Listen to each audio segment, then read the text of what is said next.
నమస్తే social post TV ప్రేక్షకులందరికీ. ఇప్పుడు నిన్న మొన్నటి నుంచి టీవీలో బాగా కనిపిస్తున్న ఇష్యూ ఏంటంటే డాన్సర్ కొరియోగ్రాఫర్ జానీ మాస్టర్ ఒక అమ్మాయిని ఏదో ఫిజికల్ అబ్యూజ్ చేశారు, ఫోర్స్ఫుల్ గా తనతో స్పెండ్ చేయమని లొకేషన్ లో కానీ లేకపోతే అవుట్డోర్ షూటింగ్స్ వెళ్ళినప్పుడు కానీ చేశారు అని చెప్పేసి దాని మీద ఏంటంటే చాలా మంది నెగిటివ్ గా పాజిటివ్ గా మాట్లాడడం జరుగుతుంది. ఇక్కడ పాజిటివ్ ఏంటంటే గర్ల్ కాబట్టి ప్రతి ఒక్క ఆర్గనైజేషన్ లో కూడా అంటే ప్రొఫెషనల్ గా కానీ జాబ్ పరంగా కానీ లేడీస్ ఎప్పుడు ఫేస్ చేసే ప్రాబ్లమ్స్ ఏంటంటే ఫిజికల్ అబ్యూస్. అంటే మెంటల్ గా అబ్యూస్ చేస్తే, మనము టార్చర్ చేస్తే అది తిరిగి కొట్లాడడమో లేకపోతే తిరిగి మనము మాటకి సమాధానం చెప్పడమో జరుగుతుంటుంది.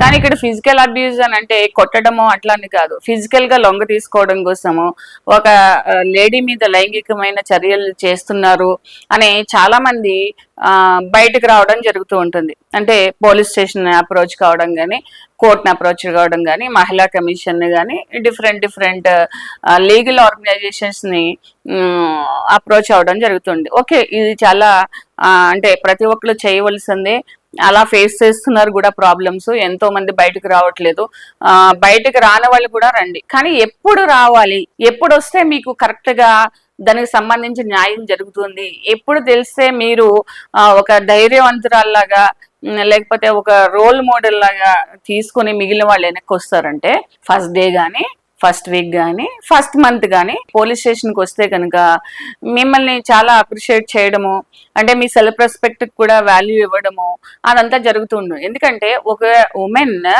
లేకపోతే ఒక అమ్మాయి తను వృత్తిలో కానీ లేకపోతే జాబ్ లో కానీ ప్రొఫెషన్ లో కానీ ఎదగడం కోసము ఒకళ్ళ దగ్గర లొంగిపోవడం అనేది అది చాలా తప్పు.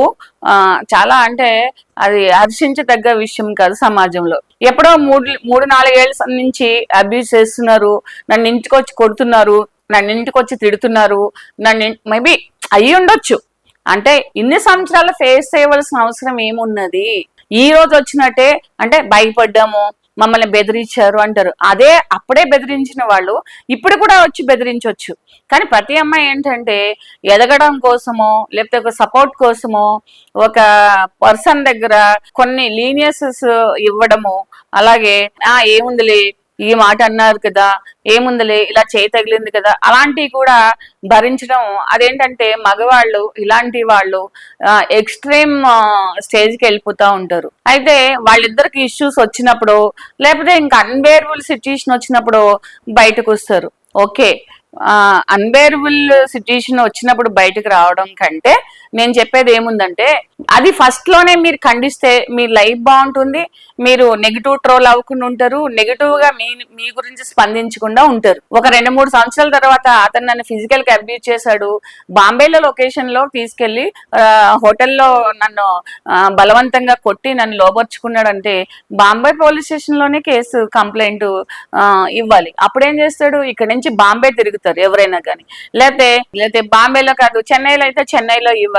అక్కడ ఇష్యూ జరిగినప్పుడు ఇక్కడ ఇష్యూ జరిగినప్పుడు ఇన్ని సంవత్సరాల నుంచి కూడా నన్ను ప్రొఫెషనల్ గా తొక్కేస్తాడు అన్నాడు అని చెప్పారు అని చెప్పేసి అది భరించుకోవడం అనేది ఏ అమ్మాయికి ఏ ఆడవాళ్ళకి కూడా కరెక్ట్ కాదు. ఎందుకంటే ఎప్పుడైతే సెల్ఫ్ రెస్పెక్ట్ పోగొట్టుకుంటామో అప్పుడు సొసైటీలో కూడా మనకి వాల్యూ ఉండదు, మన లైఫ్ మనం మలుచుకోవాలనుకున్న తీరుకు కూడా వెళ్ళదు. ఎందుకంటే ఎప్పుడు కూడా మన గతం అనేది గతం మర్చిపోండి గతహ అనే సామెతలో అన్ని విషయాల్లోనూ కూడా వర్కౌట్ కాదు. ఎందుకంటే కొన్ని వ్యక్తిగతమైన విషయాలు, వ్యక్తిగతమైన ఇన్సిడెంట్స్, కొన్ని వ్యక్తిగతమైన రిలేషన్షిప్స్ ఏమైతాయనంటే అవి మన భవిష్యత్తు మీద కూడా ప్రభావం చూపిస్తుంది. అది తట్టుకోవాలంటే చాలా స్ట్రాంగ్ గా అవ్వాలి, లేదా ఫైటర్ గా ఒక అంటే ఒక షోల్డర్ లాగా పని చేసుకోవాలి మన లైఫ్ గురించి మనకి. అదే ఫస్ట్ నుంచి ఇదే స్పిరిట్ మనం అలవాటు చేసుకుంటే లైఫ్ లో మనదేది మనం ఎదగడం కోసం కానీ, లేకపోతే మనం డబ్బు సంపాదించుకోవడం కోసం కానీ, లేకపోతే సొసైటీలో ఒక పేరు తెచ్చుకోవడం కోసం కానీ, ఏ ఒక్కరు అంటే ఇష్టం లేని ఏ పని కూడా చేయవలసిన అవసరం ఏ అమ్మాయికి ఉండదు. ఇక్కడ కాకపోతే బెస్ట్ ఆపర్చునిటీ అనేది వేరే ప్లేస్ లో వస్తుంది. వీళ్ళు కాకపోతే ఇంకా బెస్ట్ మన లైఫ్ లో వచ్చు. ఎప్పుడైతే మనం కరెక్ట్ గా ఉంటామో, కరెక్ట్ దారిలో వెళ్తామో, మన లైఫ్ కూడా కరెక్ట్ గా వెళ్తుంది. సో ఇప్పుడు జానీ మాస్టర్ విషయం వచ్చేటప్పటికి ఆ అమ్మాయి ఏదో 3 సంవత్సరాల నుంచి నన్ను ఇలా ఇబ్బంది పెడుతున్నారు, భార్య కూడా ఇబ్బంది పెడుతుందంటే, ఏ భార్య కూడా రేప్ చెయ్యి ఇంకొక అమ్మాయితో రిలేషన్ పెట్టుకోని అనడం అనేది జరగదు. నిజంగా అలాంటిది ఉంటే ఆడియోలు వీడియోలు ఇవాళ రేపు చాలా అడ్వాన్స్డ్ సొసైటీలో ఉన్నాం మనం. ప్రతిదీ కూడా చిన్న పెన్ డ్రైవ్ లాంటి క్యామ్స్ వస్తున్నాయి, కెమెరాస్ వస్తున్నాయి, లేకపోతే పెన్స్ లాంటి కెమెరాస్ వస్తున్నాయి. అలాంటి వ్యక్తుల్ని ఎవరినైనా సరే ప్రాపర్ గా ఫిక్స్ చేయాలనుకున్నప్పుడు, ఒకసారి వచ్చి గొడవ చేసినప్పుడు రెండోసారి వీడియోలు తీయాలి. ఆడియోల కంటే కూడా వీడియోలు తీస్తే ప్రాపర్ గా ఏంటంటే అది ఎవిడెన్స్ కింద పనిచేస్తుంది. ఇంకొకటి ఏంటంటే ఎవిడెన్స్ కోర్టు, పోలీసు, జడ్జిమెంట్లు తర్వాత గానీ సమాజంలో మనం ఎంత రప్చర్ అయిపోతుంది మన పర్సనల్ లైఫ్. ఇలా ఎవరి ఇన్ఫ్లుయెన్స్ వల్ల కూడా ఒకవేళ నిజంగానే ఇద్దరు వ్యక్తుల మధ్య మళ్ళీ రిలేషన్స్ ఉంటే గనక ఉన్నన్ని రోజులు మంచిగానే ఉండు, తర్వాత వాళ్ళని రోడ్డుకి ఈడ్చడం కూడా కరెక్ట్ కాదు. ఒకటేంటంటే చాలా అంటే ఈ విషయంలో కాదు, చాలా కేసెస్ లో అంటే చాలా టీవీలో చూస్తున్నప్పుడు ఏంటంటే వాళ్ళిద్దరి మధ్యన రిలేషన్ ఉన్నప్పుడు బాగానే ఉంటుంది, అది కాన్ఫిడెన్షియల్ గా చేసుకుంటారు, మేము ఫ్రెండ్స్ అంటారు, మేము కొలీగ్స్ అంటారు. సో ఇలాంటి నేమ్స్ పెట్టుకుని వాళ్ళ రిలేషన్ కంటిన్యూ చేస్తూ ఉంటారు. ఎప్పుడైతే ఇష్యూ వస్తుందో అప్పుడు థర్డ్ పర్సన్ ఇన్వాల్వ్మెంట్ ఉంటుంది. ఆ థర్డ్ పర్సన్స్ ఏం చేస్తారంటే వాళ్ళ యొక్క స్వలాభం కోసం అవ్వచ్చు, లేకపోతే వాళ్ళ యొక్క స్వార్థపూరితమైన ఆలోచనల వల్ల కావచ్చు, లేదా ఒక సాడిస్టిక్ ప్లెజర్ వల్ల కావచ్చు, వాళ్ళు ఏం చేస్తారంటే ఇలాంటి అమ్మాయిల్ని, ఆడవాళ్ళని రెచ్చగొట్టి నువ్వు కేసు అయ్యి, నువ్వు అదే ఇదే అంటారు. అల్టిమేట్ గా ఏముంటుంది అనేది కూడా ఆలోచించుకోవాలి, బయటికి రావాలి. డెఫినెట్ గా ఎవరిని కూడా బేర్ చేయవలసిన అవసరం లేదు, ఎంకరేజ్ చేయవలసిన అవసరం అసలే లేదు. తర్వాత ఇండస్ట్రీలో వచ్చేటప్పటికి కాస్టింగ్ కౌచ్ అనేసి చాలా మంది అంటారు, కానీ అందరూ వచ్చి దాని గురించి మాట్లాడరు. ఎవరైతే చదువుకున్న అమ్మాయిలు వస్తున్నారో, అంటే not only in the movies, అంటే ఇండస్ట్రీ అంటే డిఫరెంట్ విభాగాలు ఉంటాయి కాబట్టి ఏ విభాగంలో కూడా ఏదో ఆపర్చునిటీ ఇస్తారు కాబట్టి వాళ్ళకి అంటే చాలా నెగిటివ్ టాక్స్ ఉంటాయి. అంటే ఎప్పుడు కూడా పాత రోజుల్లో అయితే ఇండస్ట్రీ పంపించడానికి కూడా పేరెంట్స్ ఒప్పుకునే వాళ్ళు కాదు. ఇప్పుడు ఏంటంటే ఒక ప్రొఫెషనల్ గా ఎంచుకుని లైఫ్ లో చాలా సక్సెస్ అయ్యి మంచి మంచి మూవీస్, భారతదేశానికి పేరు తెచ్చే చాలా మంచి యాక్ట్రెసెస్, లేకపోతే డాన్సర్స్, కొరియోగ్రాఫర్స్, ఇలా డిఫరెంట్ విభాగాలు అందరూ ఉన్నారు. సో ఏంటంటే ఈ అమ్మాయిలు వచ్చి ఎప్పుడో మేము లాస్ట్ ఇయర్ ఫేస్ చేసాము, బిఫోర్ లాస్ట్ ఇయర్ ఫేస్ చేసాం అనకండి. ఫస్ట్ డే లోనే అక్కడతో అది ఆప్ చేయాలి. లేకపోతే ఎదుటి యొక్క పల్స్ మనకి డెఫినెట్ గా క్యాచ్ అవుతుంది.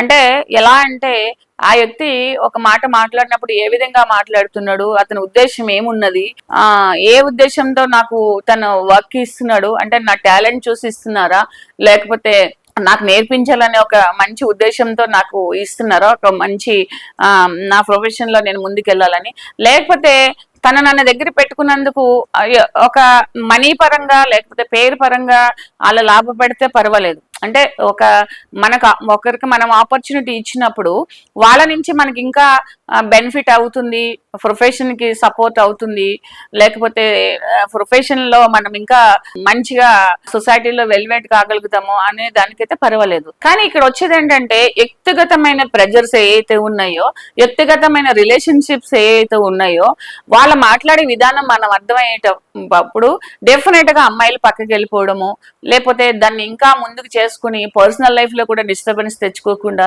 ఇంకొక చోట ట్రై చేయాలి, ఇంకొక ఆప్షన్ మనం చూడాలి. టాలెంట్ ఉన్న వాళ్ళు ఎప్పుడు కూడా ఏ ప్రొఫెషన్ లో అయినా కూడా, జాబ్స్ లో అయినా కూడా టాలెంట్ ఉన్న వాళ్ళని ఎవరు ఆప్ చేయలేరు, ఎవరు చేపెట్టి ఆప్ చేస్తే కనుక అవ్వదు. కానీ ఇలాంటి అమ్మాయిలు ఏంటంటే ఫస్ట్ డేనే ఫస్ట్ లోనే అర్థం చేసుకుని దీన్ని అక్కడితో కటప్ చేయండి. లేకపోతే ఇంకా ప్రెజరైజ్ అవుతుంటే అప్పుడే ఇవ్వండి. 3 ఏళ్ల తర్వాత, 4 ఏళ్ల తర్వాత, 2 ఏళ్ల తర్వాత వచ్చి ఆ రోజున ఇలా చేశారు, ఇలా రోజు చేశారంటే మీకు మీ లైఫ్ లో మీరు తీసుకున్న ఈ స్టెప్ ఏదైతే ఉందో, ఈ ప్రాబ్లం ఏదైతే ఉన్నదో అది మీకు 100% న్యాయం కాకపోగా మానసికంగా సొసైటీ నుంచి చాలా ప్రెజర్స్ రావడం వల్ల సోషల్ మీడియా ఎక్కువ ఇదవుతుంది కాబట్టి అలాంటి తట్టుకుని కూడా ముందుకు వెళ్ళాలంటే కొంచెం స్ట్రగుల్స్ ఫేస్ చేయాలి. కాబట్టి సపోర్ట్ కూడా కొంచెం తక్కువ ఉంటుంది. ఎవరికి పేరు రావాలని వాళ్ళు దాన్ని అడ్వర్టైజ్మెంట్ చేసుకుంటారు ఆ ఇష్యూస్ ని. కాబట్టి అమ్మాయిలు ఏంటంటే ముందుగానే గ్రహించుకుని ఆ ప్లేస్ నుంచి బయట పెడితే మీకు చాలా సేఫ్ గా మీ లైఫ్ ముందుకెళ్తుంది. ఇష్యూ ఏంటంటే ఇద్దరు ఇష్టపడి రిలేషన్ కంటిన్యూ చేసి, ఎందుకంటే ఆపోజిట్ దగ్గర పర్సన్ కూడా కొన్ని ఎవిడెన్సెస్ ఉండొచ్చు, మన దగ్గర కొన్ని ఎవిడెన్స్ ఉండొచ్చు. ఒకవేళ నిజంగా ఇద్దరు ఇష్టపడి తర్వాత అది ఇచ్చేస్తే కనుక ఆ కేసులో ఎంతవరకు బలం ఉంటుందనేది మీకు కూడా తెలుసు. తాత్కాలికంగా అవతల వ్యక్తిని ఇబ్బంది పెట్టడం కోసం ఇవన్నీ జరుగుతాయి. అంటే కేసులు ఎఫ్ఐఆర్ చేయడము, అరెస్ట్ చేయడము, లేకపోతే బెయిల్ మీద రావడం, కొన్ని రోజులు కోర్టుకు వెళ్ళడం, తర్వాత మళ్ళీ ఎవరో ప్యాచప్ చేయడం, లేకపోతే కేసును విత్డ్రా చేసుకోవడం, లేకపోతే హాస్టల్ అవ్వడం, లేకపోతే ఎవిడెన్స్ సరిగా ప్రూవ్ చేయకపోతే కేసు కొట్టేయడం జరుగుతుంటుంది. కాబట్టి ఏంటంటే పక్కా ఆధారాలతోటి, అంటే రిలేషన్షిప్ ఉండడం వేరు, ఫోర్స్ఫుల్ గా చేయడం వేరు. సో ఇలాంటి విషయాలు ఏంటంటే అబ్బాయిలు కూడా, అంటే మగవాళ్ళు కూడా చాలా జాగ్రత్తగా ఉండాలి. మనం ఒక రిలేషన్ అమ్మాయి దొరికింది కదా అని ఫ్యామిలీ ఉండగా, మంచి సొసైటీలో మంచి స్టేటస్ లో ఉండగా కూడా ఇలాంటి చిన్నదే కాదు ఇది, ఇలాంటి చెత్త విషయాల వల్ల ఏంటంటే కెరియర్, కుటుంబము, తర్వాత పేరు అన్ని కూడా డామేజ్ అవుతుంది. కానీ చేసిన వాళ్ళందరూ కూడా దాన్ని హ్యాండిల్ చేయడం కూడా కష్టమై డిప్రెషన్ లోకి వెళ్ళిపోవడం, ప్రొఫెషనల్ వేసుకోవడం, ఫ్యామిలీ డిస్టర్బ్ అవ్వడం వల్ల జరుగుతాయి. దీనివల్ల కేసులో కోర్టులో ప్రూవ్ అయితే కనుక 10 years మీకు కన్విక్షన్ పడవచ్చు, ఇంకా తక్కువ పడవచ్చు, ఇంకా ఎక్కువ పడవచ్చు. ఏంటంటే మినిమం అయితే 7-8 years పడుతుంది. ఎందుకంటే వైఫ్ ని కూడా ఇష్టం లేకోకుండా టచ్ చేయడానికి లేదనేసి చట్టంలో కొన్ని ఉన్నాయి. అలాగే అమ్మాయిలు కూడా ఏంటంటే 2 సంవత్సరాలు బాగుండి మూడోసారి గొడవ వచ్చినప్పుడు అవి కాదు, అంటే ఫస్ట్ నుంచి ఉండే ఎవిడెన్సెస్ ఏదైతే ఉందో, ఇన్ని రోజులు ట్రావెల్ చేసి ఇన్ని రోజులు భరించుకొని ఇప్పుడు బయటకు వచ్చినామంటే దాంట్లో 2 రకాలు ఆలోచిస్తారు ఎవరైనా కూడా. ఒకటేంటంటే ఇష్టపడి రిలేషన్ నడిపించి ఇప్పుడు ఏదో గొడవలు వచ్చినాయి కాబట్టి బయటకు వచ్చారనొచ్చు, కొంతమంది సపోర్ట్ చేయొచ్చు. ఎక్కువ శాతం ఏముంటదంటే సోషల్ మీడియా వచ్చిన తర్వాత అందరికి 3 సంవత్సరాలు 2 సంవత్సరం ఎందుకు భరించాలి, ఎందుకు ఒకసారి అటెంప్ట్ చేసినప్పుడు రెండోసారి అతను కూడా మళ్ళీ ఎందుకు ట్రావెల్ చేయాలి, లొకేషన్ లో ఇది చేశాడు అని అంటే, క్యారవాన్ లో చేశాడు అని అంటే ఎందుకు అరిచి అందరినీ పిలవకపోవాలి, ఇలాంటి అందరూ జనరల్ క్వశ్చన్స్ అయితే ఉంటాయి. లీగల్ గా అది డిఫరెంట్. లీగల్ గా ఏంటంటే థ్రెటన్ చేశాడు అంటే, ఒక క్యారీవాన్ ఎక్కడ ఉంటది, ఒక పబ్లిక్ ప్లేస్ లో ఉంటది, ఎక్కడో ఒక చోట పెట్టి షూట్ చేసుకుంటూ ఉంటారు. షూట్ లో ఉన్నప్పుడు ఏమైతుంది, అతను వచ్చి ఫిజికల్ గా ఇబ్బంది చేసి, అబ్యూజింగ్ చేసి, లేకపోతే అతను అసహ్యంగా బిహేవ్ చేసినప్పుడు అరిస్తే 10 మంది వస్తారు, అతనిది పబ్లిక్ గానే అతను ఏంటనేది అందరికీ అర్థమవుతుంటది. లేకపోతే హోటల్కి వెళ్ళినప్పుడు ఏదైనా ఇది చేస్తూ ఉంటే కనుక అదేంటి రిసెప్షన్ లో కూడా ఇన్ఫార్మ్ చేయొచ్చు, పోలీసుకు ఫోన్ చేయొచ్చు. సో ఇలా ఎన్నో ఆప్షన్స్ ఉండగా భరించవలసిన అవసరం అయితే లేదు. ఎందుకంటే ఇప్పుడు ఏమంటారంటే అప్పుడు భయం వేసింది, ఇప్పుడు కొంచెం తెలివి వచ్చింది, ఇంకా నేను భరించలేకపోయాను అంటే, భరించడం అంటే ఒక విధంగా నీ కెరియర్ కోసమో లేకపోతే మీ ఒక ఎదుగుదల కోసమో భరించడమే కదా, అది కూడా ఒక రకంగా యాక్సెప్టెన్సే కదా. అబ్బాయిలు కూడా ఏంటంటే ఇలాంటి రిలేషన్స్ పెట్టుకోవడము, ఆఫీస్ లో కొలీగ్స్ తో కానీ, లేకపోతే ఇలాగా ఎవరైనా మన కింద వర్క్ చేసే వాళ్ళతో కానీ, లేకపోతే మన పైన వర్క్ చేసే వాళ్ళతో, అంటే మనకంటే పై స్టేజ్ లో ఉన్న వర్క్ చేసిన వాళ్ళతో కానీ, ప్రొఫెషనల్ లైఫ్ వేరు పర్సనల్ లైఫ్ వేరు అనేసి రిలేషన్ పెట్టుకోవడము.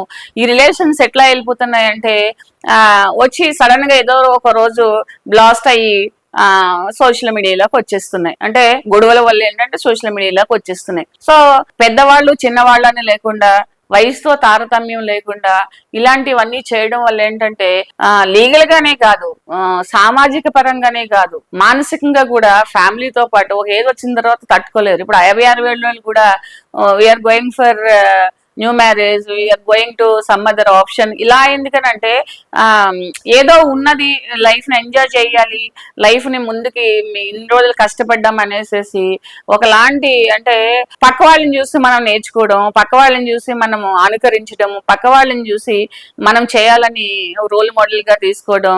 ఆ హీరో చేసుకోలేదా 70 ఏళ్ళలో, పొలిటికల్ లీడర్ చేసుకోలేదా, లేకపోతే ఈ బిజినెస్ పర్సన్ చేసుకోలేదా, ఇలాంటి విషయాలన్నీ కూడా ఏంటంటే చాలా ఇన్ఫ్లుయెన్స్ అయిపోతా ఉన్నారు. ఇన్ఫ్లుయెన్స్ అయిపోయింది మనుషులకు కూడా ఫ్యామిలీస్ మీద కంటే కూడా ఎంజాయ్మెంట్ మీద ఎక్కువ, రెస్పాన్సిబిలిటీ మీద కంటే కూడా ఎంజాయ్మెంట్స్ మీద ఎక్కువ అయిపోతుంది. సో చాలా జాగ్రత్తగా ఉండాలి. అమ్మాయిలు వచ్చి బయటకు వచ్చి ఇలాంటివి జరుగుతున్నప్పుడు డెఫినెట్ గా న్యాయం జరగాలని ప్రయత్నించాలి. కానీ అది ఇనిషియల్ స్టేజ్ లో అది పెద్దది కాకుండా చేసుకోవడం వల్ల వాళ్ళ ఫ్యామిలీ కూడా బాగుంటుంది, మీ ఫ్యామిలీ కూడా బాగుంటుంది. ఎందుకంటే వాళ్ళ ఫ్యామిలీలో కూడా పిల్లలు ఉంటారు, తల్లులు ఉంటారు, భార్యలు ఉంటారు. వీళ్ళు తప్పు చేసినందుకు వాళ్ళు కూడా పనిష్మెంట్ అవుతున్నారు, సఫర్ అవుతున్నారు. కాబట్టి అమ్మాయిలకి కానీ ఆడవాళ్ళకి కానీ ఎక్కడ ఇలాంటి ప్రాబ్లమ్స్ ఉంటే డెఫినెట్ గా దానికి ఒక టోల్ ఫ్రీ నెంబర్ కూడా ఉంటుంది.